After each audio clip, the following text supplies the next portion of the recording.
Olá, seja muito bem-vindo. Estamos aqui em TVEJA, tvdeveja.com, e hoje minha conversa direto ao ponto é com um dos líderes religiosos mais polêmicos e ácidos do país, quiçá do mundo. Trata-se de Silas Malafaia, aqui nos estúdios de TVEJA. Pastor, tudo bem? É um prazer recebê-lo, pastor. Tudo bom, uma alegria, prazer estar aqui com você. Pastor, essa camisa é em homenagem ao PT, pastor? Veja, não faça isso que eu vou mandar arrumar uma camiseta da Veja, aquela camiseta que distribui em banca, vou mandar. Traz uma aí rápido. Com uma foto do Sérgio Moro bem na frente, pastor. Não faça. Com a foto do Sérgio Moro aqui na frente. Agora, pastor, o senhor tem sido, como eu disse aqui, um dos líderes religiosos mais polêmicos, mais diretos e mais críticos em relação a esse governo do PT. A gente tem repetido dia após dia que nunca se viu na história do mundo um esquema de corrupção tão grande quanto o Petrolão. Nunca se viu na história do mundo um líder, pelo menos do mundo democrático, um líder como Luiz Inácio Lula da Silva, que tenha plantado uma semente tão maldita e que tenha dado esses frutos tão amargos que agora o país está colhendo. Tenho repetido que Lula plantou, Dilma regou, e agora quem está colhendo sem querer é o povo brasileiro. Isso aí é Bíblia que você citou aí, só que tu trocou os personagens. Troquei? Porque nos personagens da Bíblia a coisa é boa. Apolo, eu plantei, Apolo regou, mas quem deu o crescimento é Deus. Está em 1 Coríntios 3,6, quer dizer, a Bíblia fala de caras que fizeram coisa boa, só que o que você fala é diametralmente oposto ao que está na Bíblia, né? Um planta, o outro rega e o povo segura a onda desses camaradas. Eu vou dizer uma coisa para você, o que mais me entristece é ver como as instituições do nosso país aceitam uma coisa dessa e como é que esses caras querem dar um atestado de idiota ao povo, dizer que não sabiam de nada. Como? Lula é o mandão do PT. Como é que ele não sabe de nada? Como é que Zé Dirceu sabe e ele não sabe? Que conversa é essa? Isso é conversa pra boi dormir, eu não sou boi. Isso é conversa para enganar idiota. Esses caras estão enganando. Quer dizer que a Dilma era presidente do Conselho da Petrobras, certo? Roubaram 1 bilhão em Passadina e ela também não sabe. E ainda teve a coragem de dizer que recebeu um relatório errado. Então, Reinaldo Azevedo já falou isso, eu não sou o primeiro. Reinaldo é um cara que eu leio sempre de Veja. Então, Reinaldo e Laura são os caras que eu mais leio aqui em Veja. Então, o que eu vejo? O Reinaldo também já disse isso que eu penso. Bem, se ela não está participando desse rolo, desse roubo, ok, eu não vou dizer que ela participou, mas, no mínimo, incompetência. Então, incompetentes não podem presidir um país. Pessoas, imagina, se num conselho de uma estatal ela não conseguiu ver o erro, imagina presidir uma nação com vários ministérios, com orçamentos monstruosos. Então, esses caras eles estão afrontando a inteligência do povo brasileiro e eu estou desconfiado, eu sempre digo desconfiado, certo? Que está chegando a hora do basta e a hora do chega. Será que já não chegou, pastor? Não, já chegou, Matheus, para o povo entender, porque o povo brasileiro é pacífico, graças a Deus. O povo brasileiro é bom, o brasileiro tem uma índole boa, né? Porque tem povo, se é na Argentina já tinha virado de cabeça para baixo tudo, que os caras lá são do couro mesmo. O brasileiro é pacífico, então eles se utilizam da necessidade do povo, das classes menores, não é? Das pessoas de bem, porque o pobre tem dignidade, aí que está enganado. Tem dignidade, mas ele, pela gama da necessidade que eles têm, certo? E também por uma história de ser subserviente, certo? A quem está no poder, a ser pedinte de quem está no poder, eles conseguiram, com esses programas sociais, que não foram eles que fizeram, mas eles ampliaram politicamente para dominar o povo, tá? Então demora um pouco para chegar no nível menor, mas está chegando, porque não adianta dar Bolsa Família e o cara vai lá no mercado e é outro preço, e o cara vai no hospital e toma lambança, então, e a conta da energia elétrica não precisa nem falar, então isso vai minando e o povo começa a ficar esperto. Por isso que eu estou dizendo que está chegando a hora. Para o pessoal que entende, já chegou há muito tempo, mas para chegar na massa da sociedade, para dizer, ó, acabou para vocês, eu acho que está chegando. Quem é, na sua avaliação, pastor, Luiz Inácio Lula da Silva? Como é que se define este personagem da política brasileira? Eu vou dizer uma coisa para vocês, talvez pouca gente sabe. Em 2002, na eleição dele, eu fui o evangélico que apareci no programa eleitoral dele, certo? Dando um voto de confiança a ele. Ele me convidou e eu participei daquele conselhão, Conselho de Desenvolvimento Econômico e Social da Presidente da República. Eu fui o representante evangélico. Então, ele tem uma capacidade, subestimar as pessoas e dizer que as pessoas são idiotas e imbecis só porque você não concorda, aí você que é o idiota, na minha opinião. Um cara muito inteligente, se quer saber, na minha visão, ele conseguiu envolver as pessoas, inclusive eu acreditava que ele ia dar um melhor para o Brasil, eu acreditava, um cara operário, um cara que veio de baixo, um cara que, sei lá, pode resgatar as pessoas mais simples, das necessidades. Poxa, um cara que tem na pele, tem o cheiro do povo, tudo isso, tá? Quando eu comecei a ver o que estava acontecendo, eu pedi a minha exoneração do conselho, eu falei, não é isso que eu estou pensando. Então, hoje, quando eu olho, na minha opinião, ele é o maior farsante do Brasil. Você vê que ele é tão inteligente, vou voltar à inteligência, que ele cai fora, ele some. De vez em quando a coisa está pegando fogo, você não acha o cara. E o que eu admiro, eu vou dizer uma coisa para você, que eu queria entender. Um cara que já ameaçou a imprensa várias vezes. Um partido que é doido para controlar a mídia, e eu queria entender, não é Veja, a Veja sofre porque ela é independente. Eu queria entender como é que os segmentos da mídia protegem esse cara. Eu fico bobo, ninguém quer acusar que ele está envolvido em mensalão, nem em petrolão, nada. Ninguém acusa, ninguém fala nada. Então, para mim, é o maior farsante e dos mais inteligentes que já apareceram no nosso país e na nossa política. Agora, o senhor fez um vídeo recentemente que foi viralizado nas redes sociais, em que o senhor disse que Jesus tem que curar o Lula da bebedeira, não é isso? Não, eu dei uma palavra do seguinte, primeiro, eu defendi a minha classe. Ele fez uma reunião com os sindicalistas e debochou dos pastores e até deturpou a Bíblia. Eu acho que quando você entra numa área que você não conhece, você vai falar bobagem. De Bíblia eu entendo um pouquinho, não entendo tudo, mas eu tenho um certo conhecimento, porque eu sou pastor. Então, ele foi dizer, vocês têm que fazer igual o pastor, dá o dízimo que Jesus salvará. Dízimo não tem a ver com salvação. Eu falei, aqui você apelou. Aí eu fiz um vídeo, certo? Dando uma resposta para ele, dizendo, ô Lula, deixa eu falar uma coisa para você aqui, olha, eu acho que você está dizendo essas coisas acerca de pastores, acho que você está precisando olhar o que seu partido está fazendo. Aí eu venho desenvolvendo, No final, para fechar, eu disse, Lula, você vai entender o que eu vou falar aqui. Jesus liberta da cachaça. É uma mensagem, entendeu? É uma mensagem que eu deixei o que eu falei é o que eu creio. Quero ser honesto. Eu não joguei uma frase de efeito, eu estou dizendo uma verdade. Porque aí eu vou dizer aqui uma coisa e eu tenho testemunhas. Quando eu pertencia ao Conselho de Desenvolvimento Econômico e Social da Presidência da República, numa das reuniões, eu subi até o quarto andar, ele chamou, eu vou dar nomes aqui, por favor. Pastor Jabes de Alencar, senador Walter Pinheiro do PT da Bahia, senador Magno Malta, 1, 2, 3, 4, eu e mais 4, 5. Na sala, quando eu cheguei na sala dele, eu observei que tinha alguma alteração no cidadão. Eu falei, cá comigo, falei, esse cara tá mamado. Sabe, o jeito que ele falou, sabe, de me pegar pelo braço, e eu não vou dizer palavras aqui que não dá, ele me pegou pelo braço e disse assim, pastor, você é... Se eu fosse pastor, eu ia ser igual a você. Eu acho que se você fosse presidente, ia ser igual a mim. Eu também não guardo, papai.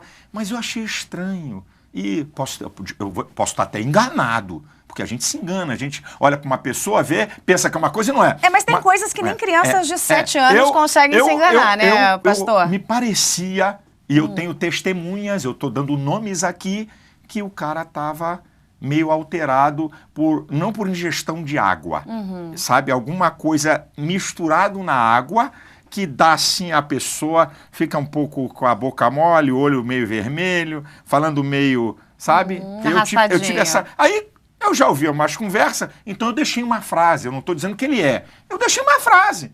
Essa frase, você pode dizer uma frase, fulano, toma cuidado. Se você tá com algum problema, você diz, ele está falando é porque... Se você não tá, pode falar o que quiser, toma cuidado de quê? Então, apenas isso. Eu quero pegar esse pedacinho, essa frase que o senhor disse no final do vídeo, dizendo, olha, Jesus cura da cachaça, né? E da corrupção? É só Jesus para dar jeito nesse país do PT? Como é que faz, então, pastor? É só milagre? Como é que você resolve isso? Olha que coisa interessante. É evidente que o Evangelho, ele tem uma coisa extraordinária. Ele transforma o homem numa nova criatura, num novo ser.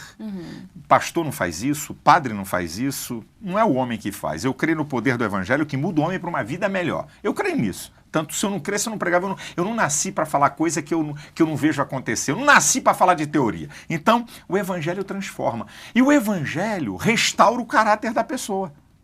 Também restaura. Isso é verdade. Teve um cara na Bíblia, eu vou te contar aqui uma história. Lucas capítulo 19 fala de um cobrador de imposto que o cara era da pesada. Tá? O tal de Zaqueu metia a mão em tudo, roubava igual um cachorro safado mesmo, ladrão, pilantra. Era do PT. Não, pode ser de lá da época. PT da época. Ele teve um encontro com Jesus. O encontro foi tão impactante que ele diz assim: Senhor, eu vou devolver quadruplicadamente e eu vou dar a metade dos meus bens. Aí Jesus faz a declaração para ele: hoje veio salvação a essa casa. Então, para você ver o poder do Evangelho, faz com que um cara que era um chefe da arrecadação de impostos para o governo romano, que o judeu tinha raiva, um cara, ao ter um encontro com Cristo, se arrependeu. O que é arrependimento? Arrependimento é isso aqui, numa linguagem bem simples. Você está numa estrada, parar, sair dela e entrar por um outro caminho. Então, arrependimento faz você sair de qualquer caminho do erro. Mas isso quem produz, eu garanto para você, não é a minha religião, não sou eu como pastor. Só o poder do Evangelho que pode fazer um cara... Parei, sai daqui e vou para cá. O cara tinha uma vida em qualquer área, toda desregrada, toda bagunçada, fazendo um monte de porcaria. E não estou falando de corrupção, de qualquer coisa. Faz ele sair dessa área e passar para outra. Então, Jesus dá jeito nisso quando a pessoa quer. Agora, minha filha, quando a pessoa quer, nem Deus... Aí é que muita gente está enganada. Por que Deus não intervém? Bem, a soberania de Deus faz uma coisa sensacional. Dá o livre-arbítrio ao homem. Diz assim, decida. Agora, eu vou pedir conta da tua decisão. Decida e depois é comigo aqui. Depois acerta. Então, está na soberania do homem, do livre-arbítrio, que é a soberania do homem, que a soberania de Deus permitiu para ele decidir as coisas. E Deus não vai intervir naquilo que eu e você podemos decidir, como não vai descer anjo do céu para votar. Não desce anjo do céu. Somos nós, na nossa cidadania, que nós podemos mudar o país. Votou em alguém, não deu certo? Então muda, é o que eu falo. Ah, quer dizer quando dá uma coisa errada na tua vida, você nunca mais faz ou você tenta de novo? Eu já votei em muita gente errada. Só não voto mais, até acertar. Eu acho que o povo brasileiro tem que fazer isso. Agora, quando a gente vê esse esquema todo de roubalheira, eu tô tweetando aqui, tá, gente, para você conseguir participar. Essa entrevista está sendo gravada, mas você vai conseguir participar ainda assim. Quando a gente vê...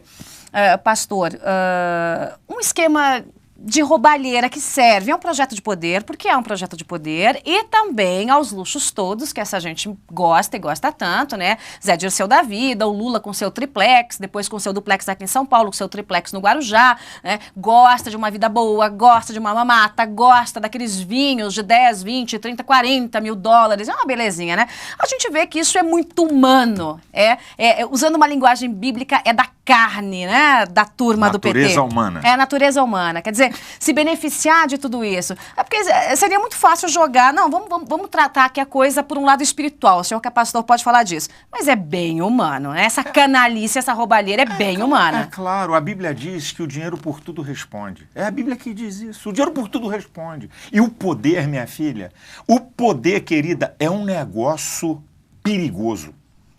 Porque o poder faz você corromper qualquer coisa por causa dele. Faz você perder seus valores. Faz você destruir seu caráter. O poder é um negócio... o poder é muito perigoso em qualquer instância.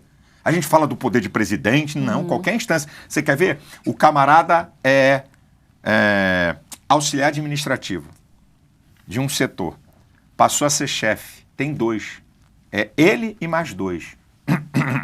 Eu gostaria de informar aqui nesse local, até muda de voz. Eu gostaria de informar que agora temos uma nova regra aqui. O poder, a gente fala do poder aqui em cima, em qualquer nível de poder. Se você não souber lidar com ele, e eu sempre vejo uma coisa... Declaração até de Nietzsche, né? Que era um combatente aí da ideia de que Deus existe.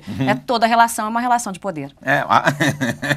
Até de Deus, que até Deus é de poder. Deus. Então, agora, escute isso.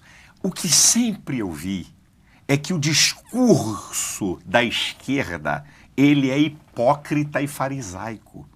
Na verdade, eles pregam uma igualdade aqui para a elite política manipular quem está embaixo.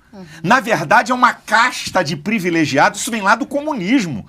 Vê lá quando foi arrebentada aquelas nações, todas que eram dominadas pelo comunismo, todas aquelas nações, para ver a elite política vivendo nabescamente, certo? Na antiga União das Repúblicas Socialistas Soviéticas, a mulher do Brezhnev que convidava as amigas e trazia a Filarmônica de Moscou para tocar em chás altamente sofisticados, banheiros de ouro, certo? Piscinas aquecidas, coisas fantásticas na Romênia, isso foi na Polônia. Então, esses caras têm o DNA da mentira e do engano. Igualdade para vocês aí. Nós somos uma elite. E isso aqui tem um outro viés que eu vou te falar. Por que esses caras investem na destruição da família? Tudo que é para bombardear a família, eles estão do lado. Por quê? A família é o último reduto de autoridade da sociedade. Porque a família tem a figura do pai e da mãe, que são figuras de autoridade. Então vamos destroçar isso. Não, quem vai educar é a escola. Isso é um jogo antigo do comunismo, gente. Para tirar da família o poder e a autoridade. Aí o que eles fazem? Quando você tira da família o poder e a autoridade, você faz uma massa de informes.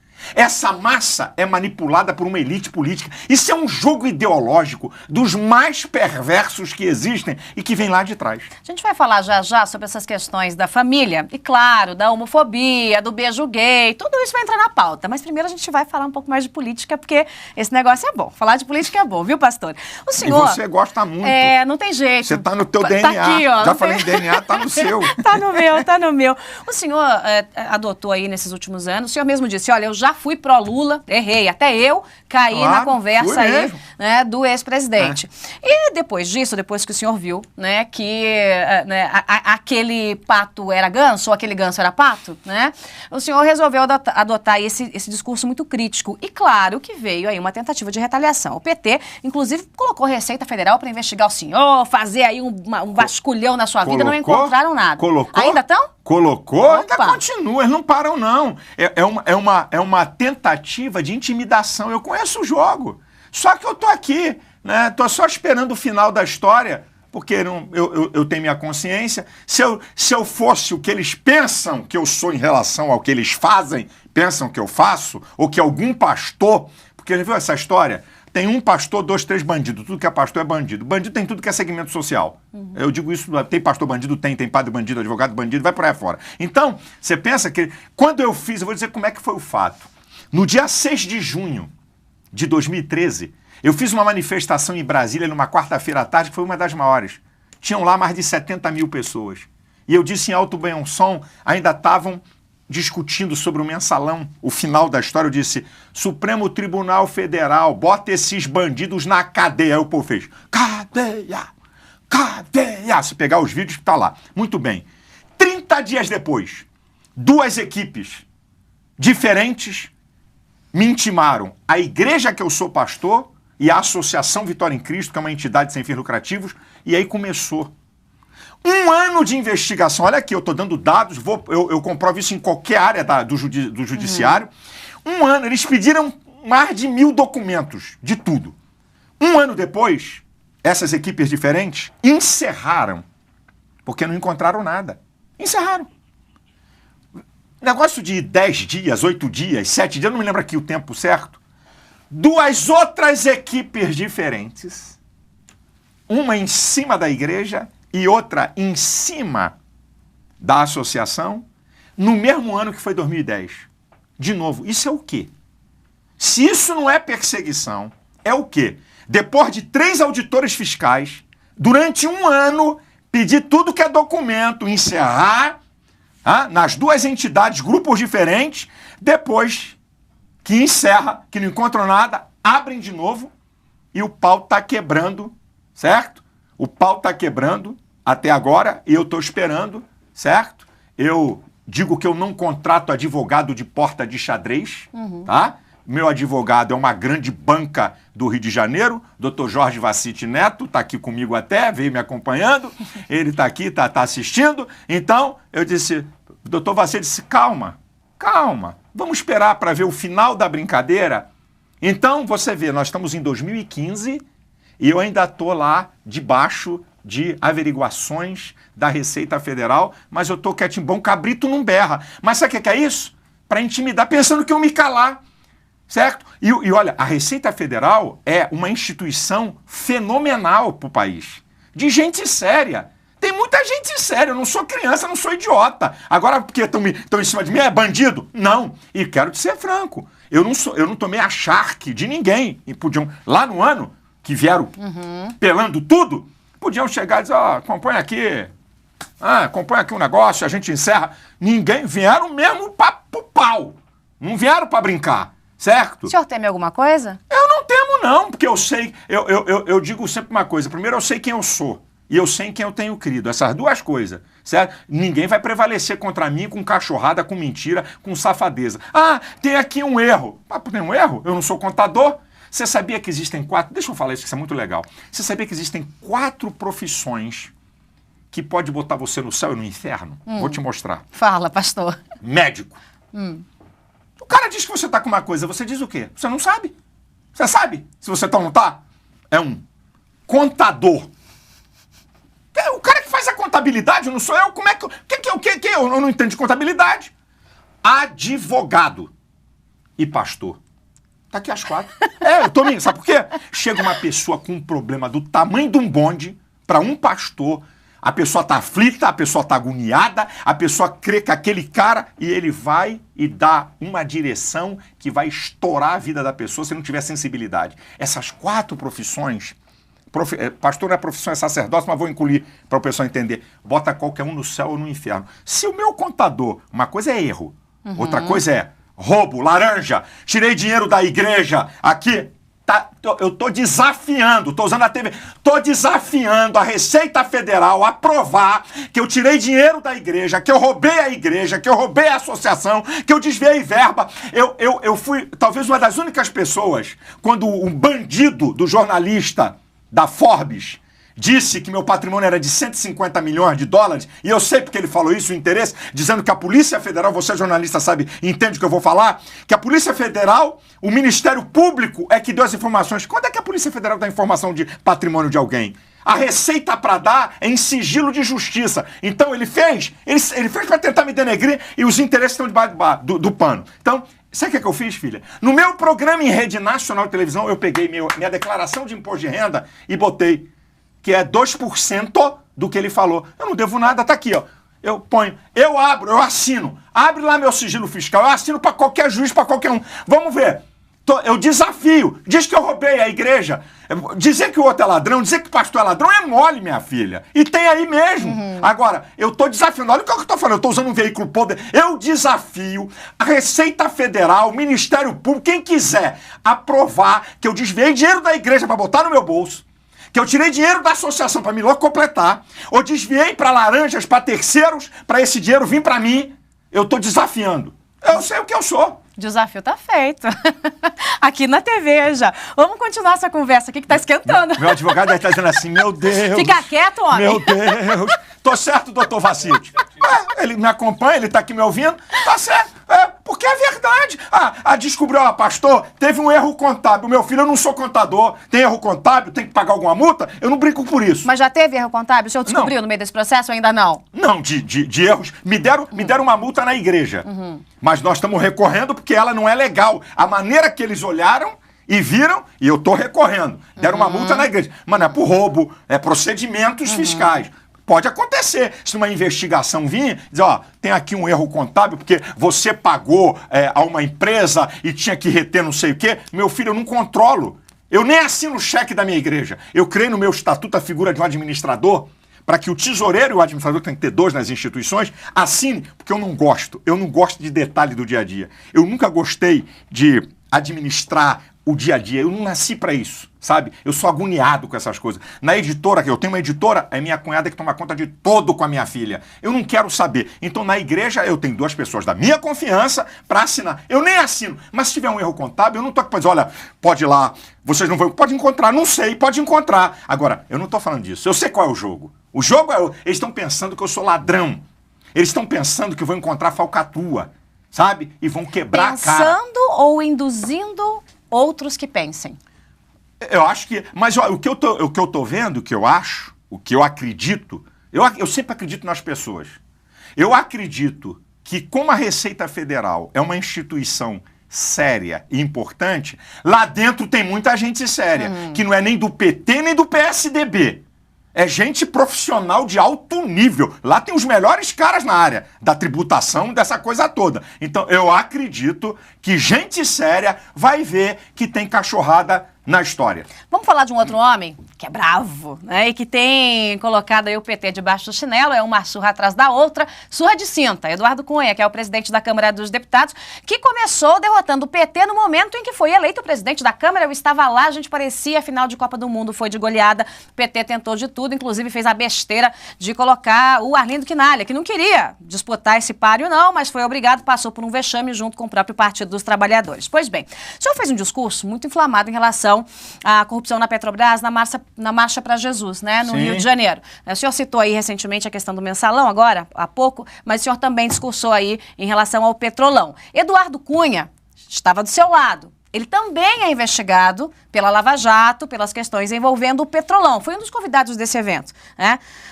Não há uma contradição? O senhor foi criticado nas redes sociais por isso. Deixa eu dizer uma coisa para você. Uma investigação não significa que alguém é aquilo que a investigação propõe. Pode até dar com burro na água. Eu não posso aqui fazer, olha, eu vou fazer uma defesa de Eduardo Cunha. Eu não sou Deus, eu não tenho o atributo da onisciência nem da onipresença. Se eu tivesse esses 2 atributos, eu podia dizer, tem alguma coisa aí que tá... Tem alguma coisa aí, eu não vou dizer tudo, ou então eu dizer, não tem nada. Agora, eu vou dizer por uma visão.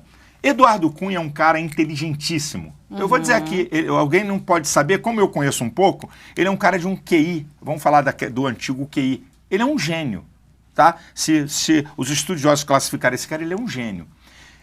A maneira da acusação é muito infantil. Alguém diz que ouviu que o outro levou dinheiro numa casa na Barra. E que diz...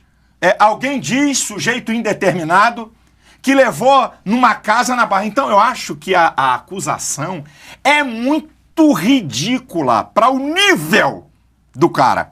O nível da inteligência e da capacidade do cara. Porque, olha, o negócio é o seguinte, eu entreguei o dinheiro aqui, como eu vi lá do Vacari. Foi lá, foi na irmã dele, entreguei tal, foi lá no gabinete, vê lá o filme lá do edifício que eu subi, entreguei, pá.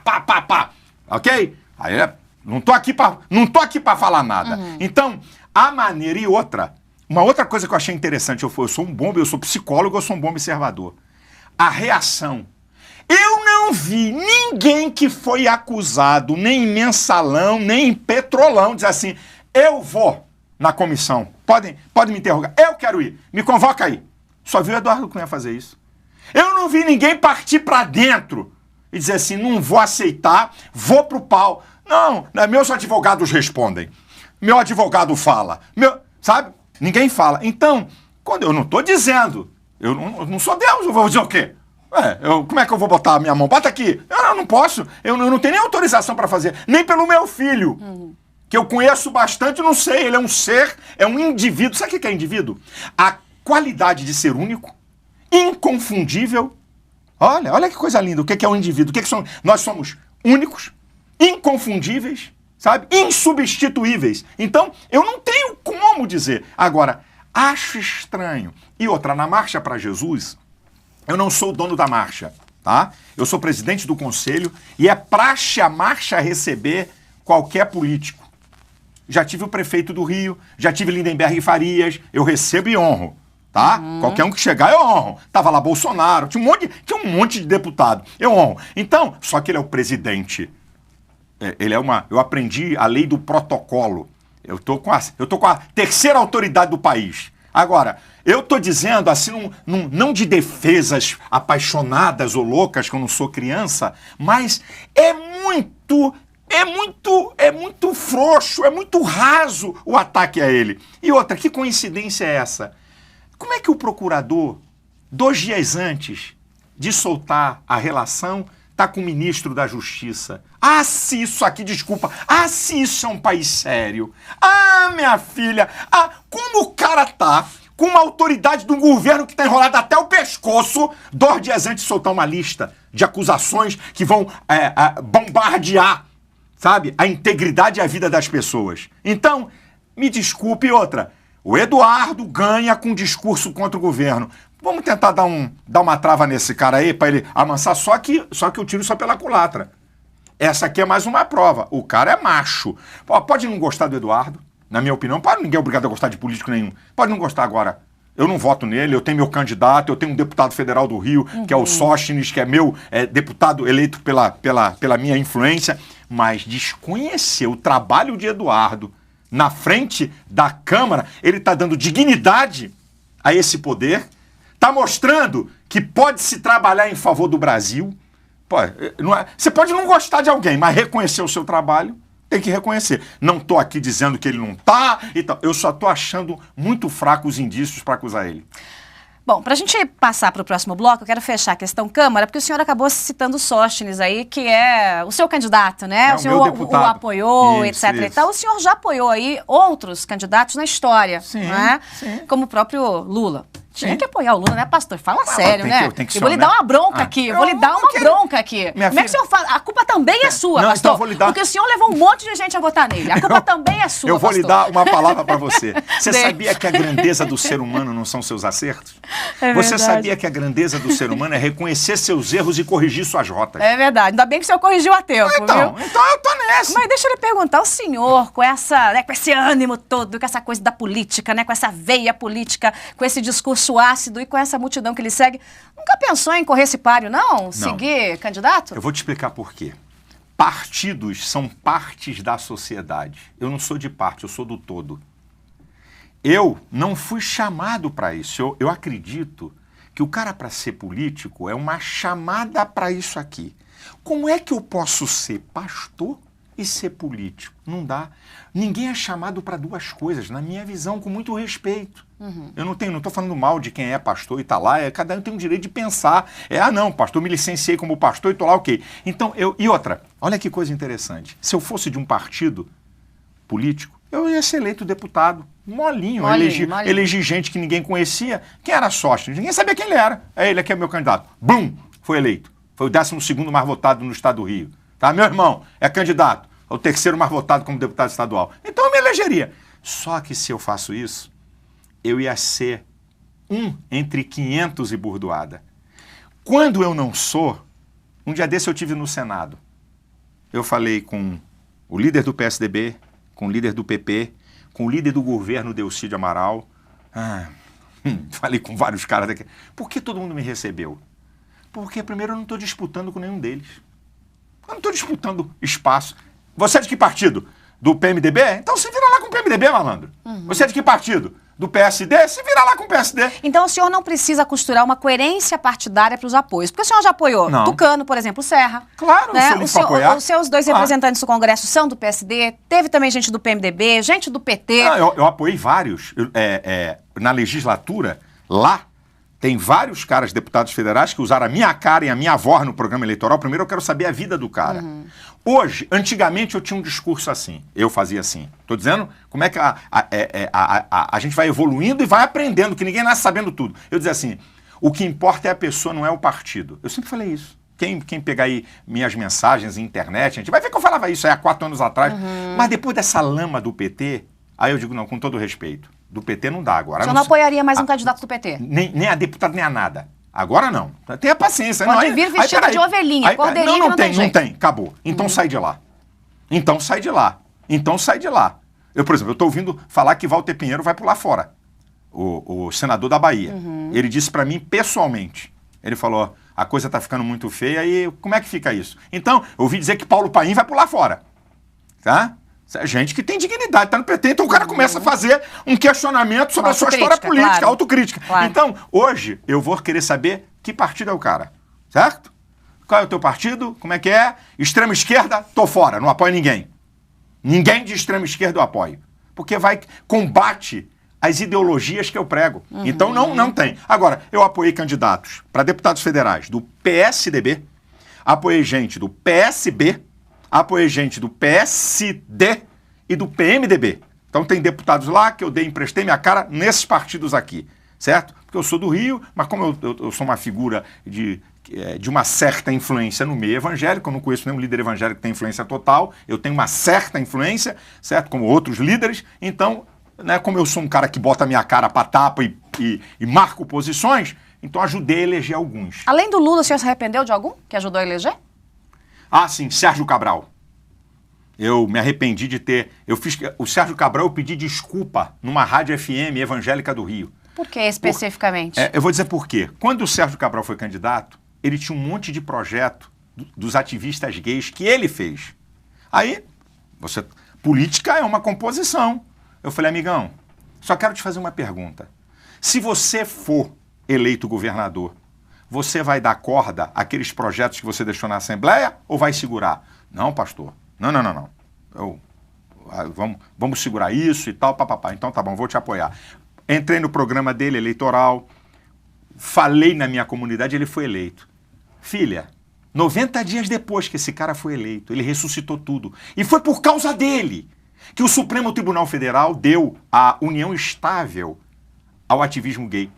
Foi ele que provocou o Supremo. Aplicou um golpe no senhor então, pastor? Aí eu fui pra rádio, falei, meus amados irmãos, errar é humano, eu sou humano e erro. Eu pedi a vocês para votarem em Sérgio Cabral, me perdoem, porque ele não cumpriu, porque ele não tem palavra. Aí larguei o aço em cima, certo? Então eu faço isso. Ah, é? Eu vou apoiar. Como é que você vai saber? Você apoia um político, tá? Aí eu penso assim, pastor, o senhor apoia ele, tá?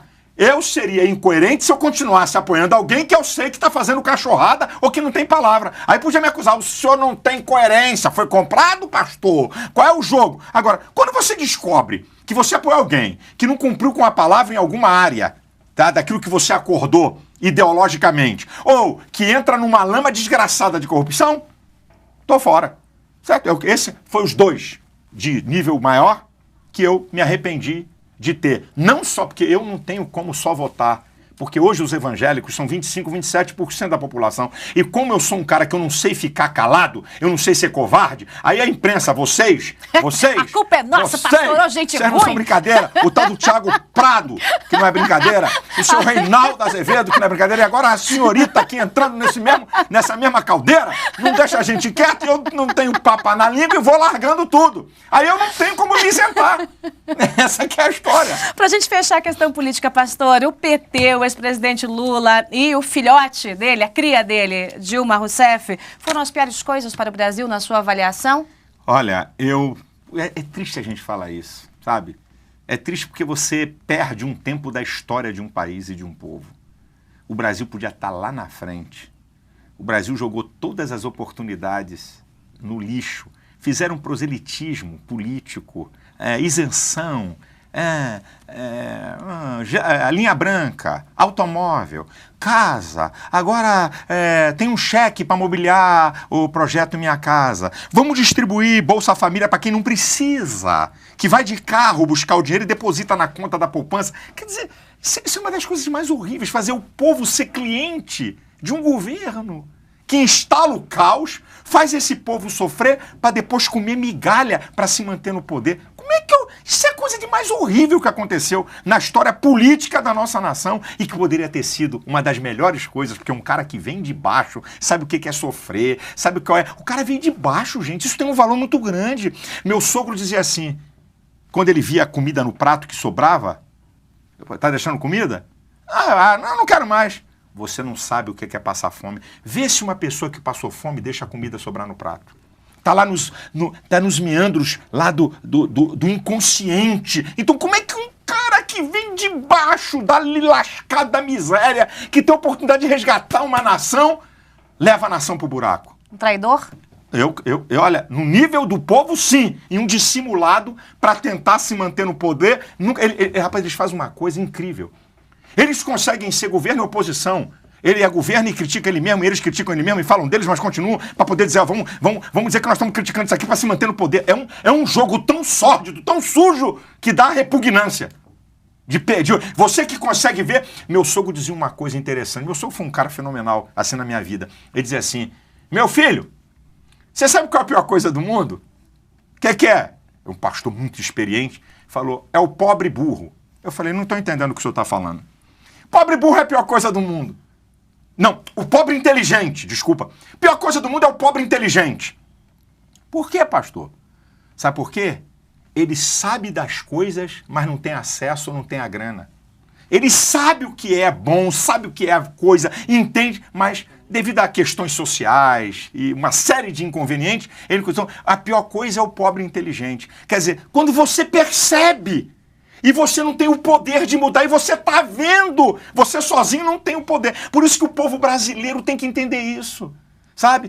Nós temos que entender que isso não é uma coisa de uma pessoa, isso não é uma coisa de uma ideologia, de uma pessoa. Isso é uma coisa da nossa nação, gente. Quem está indo pro brejo é o nosso país. Eu não estou perdendo emprego, querida. Eu não perco emprego. Quer dizer que porque eu não perco o emprego, tá tudo bem pra mim? Eu tô bem, legal, eu tenho uma editora, eu sou o pastor que mais vende livro. Nos últimos 10 anos eu vendi mais de 10 milhões de livros. Eu tenho alguma coisinha, eu tenho casa pra morar, meus filhos têm casa pra morar. E esse povo, meu Deus, será que isso não mexe com as pessoas? Pra onde vamos? Não é uma questão da vaidade política. Ai, porque é religioso. Não. Onde é que nós vamos? Onde é que o povo...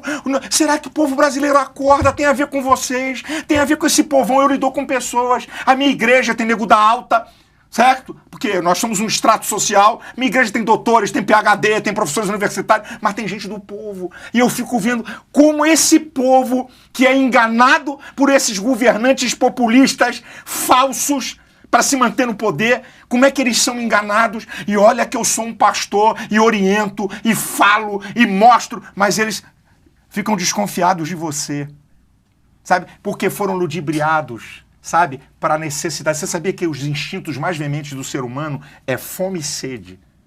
São os instintos mais veementes do ser humano. Por causa disso, o cara faz uma loucura. Eles vão lá e atingem isso aqui é a comida, ó. Olha aqui a comida. Então, eles ficam dizendo, vão tirar isso de mim. A manutenção de um exército de miseráveis para se manter no poder. Olha, vou dizer uma coisa para você. Não é um voto, querida. Não é só a revista Veja. Não é uma questão do que a revista defende ou ataca. Não é isso. A coisa é muito grande. Tem a ver com a nossa nação, a história. Qual o povo, querida? Pega aí, gente. Vai ler. Pega aí. Não precisa ser nenhum historiador. Qual é um povo que suporta tanta bandidagem, tanta ladruagem, tanta corrupção e não reage pacificamente quieto? E uma elite da sociedade... E as pessoas de bem da sociedade que não são elite, a classe média que está aí, e gente pobre que é inteligente, que está vendo. Como é que nós podemos aceitar isso e nos dobrarmos a isso e ficarmos como vendo a banda passar e a desgraça acontecer na nossa nação? Isso foi a pior coisa que aconteceu no nosso país, eu acho que na história do nosso Brasil. Acho que foi a pior coisa que aconteceu na história política do Brasil. Muito bem, Silas Malafaia, a gente conversou sobre política, mas tem outros tantos assuntos, porque eu não vou deixar o pastor sair daqui sem falar daqueles temas que correm as redes sociais, é o beijo gay, é a propaganda do Boticário, aquela coisa toda, a gente volta já.